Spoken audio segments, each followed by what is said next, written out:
I had visitors from England staying with me this week, and of course there was one place they absolutely had to see: Niagara Falls. Unfortunately, Niagara had other ideas. We arrived to rain of almost biblical proportions, but they'd come all this way, and apparently a little Canadian weather wasn't going to stop us. I promised them that somewhere through all that rain and mist there really was a waterfall.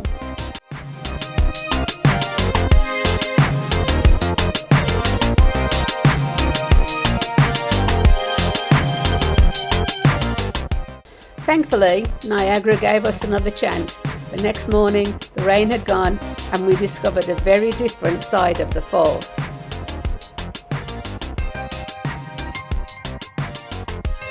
The next morning couldn't have felt more different. The rain had disappeared, the sun was shining, and we headed for somewhere I hadn't been in a very long time. Just a few minutes from the falls, the Niagara Park's Butterfly Conservatory is home to more than 2,000 butterflies flying freely through a tropical garden.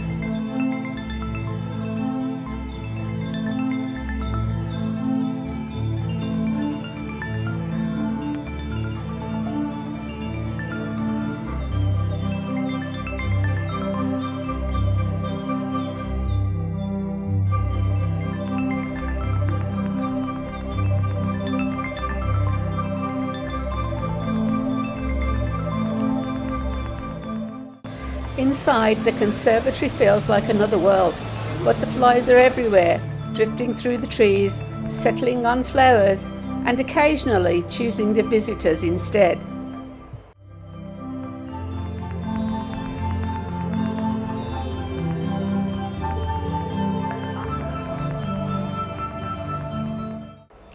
With more than 2,000 butterflies flying freely throughout the tropical gardens, it was almost impossible to know where to look next.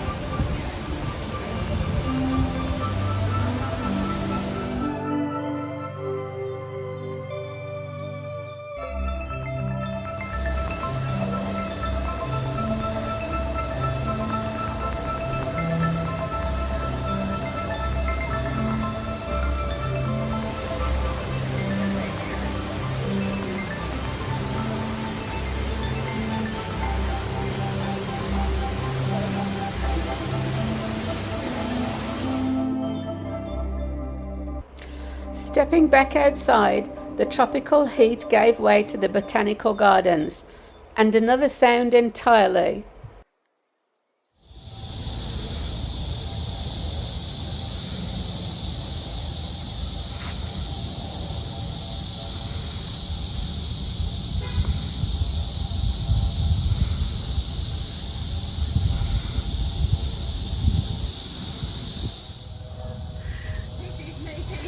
I've heard cicadas countless times in Ontario summers, but I don't think I've ever heard them quite like this. The trees seem to be humming. From the Botanical Gardens, we didn't have far to go for our next stop, one of Niagara's more unusual landmarks. The Niagara Floral Clock has been a familiar sight here since 1950. Its enormous face planted with thousands of flowers and redesigned twice each year.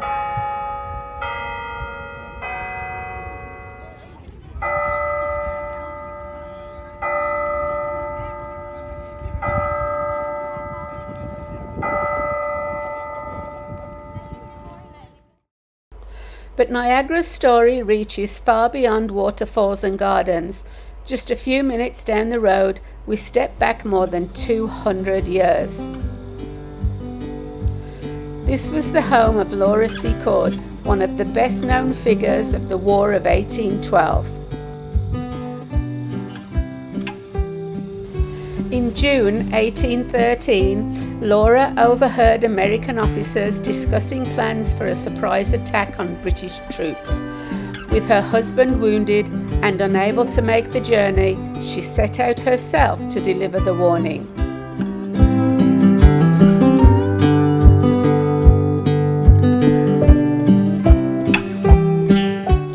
But it was something much smaller that stopped me. Laura and her husband James had 7 children, and she embroidered a tiny pillow for each of them. 7 children over the course of 20 years. Suddenly, that famous walk doesn't sound like the most exhausting thing Laura Secord ever did. Laura Secord's warning became part of the story of the War of 1812, and just a few miles away, another part of that story is still standing. Fort George was built by the British in the late 1790s, overlooking the Niagara River and the American frontier on the opposite bank.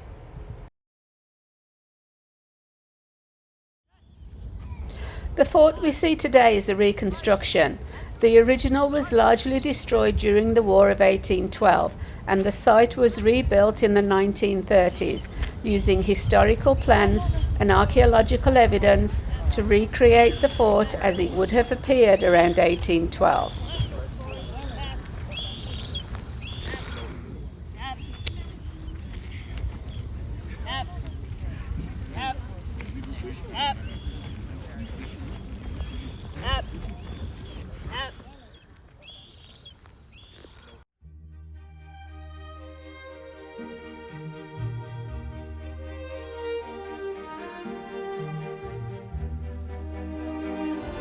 During the War of 1812, this was the headquarters of the British Army in the Niagara region. In May 1813, American forces attacked from across the river, forcing the British to abandon the fort.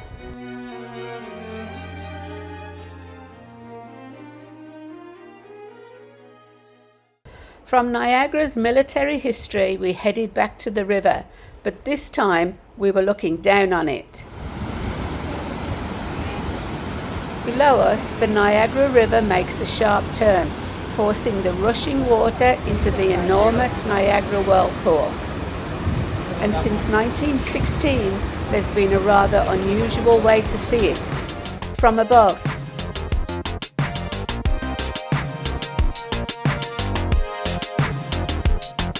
The Whirlpool Aero Car carries passengers across the gorge, suspended high above the river.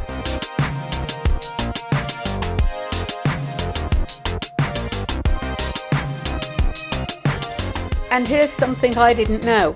Although the Aero Car leaves from Canada and returns to Canada, our guide told us that during the crossing we actually spend about 4 minutes and 20 seconds in the United States.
And on the return journey, we came almost face to face with something I've been seeing a lot of lately, the Niagara Escarpment.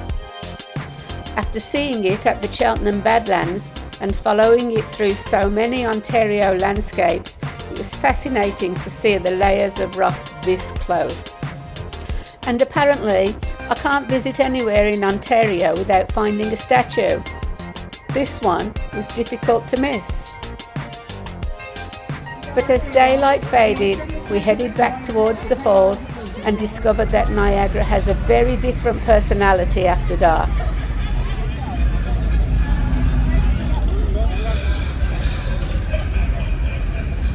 Wandering slowly on Clifton Hill, we did our best.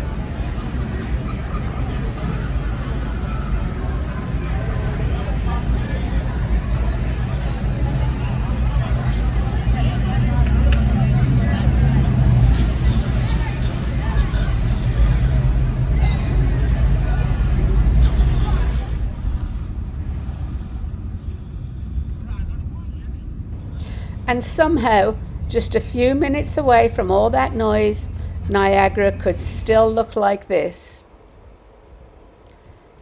Thank you for wandering slowly with me.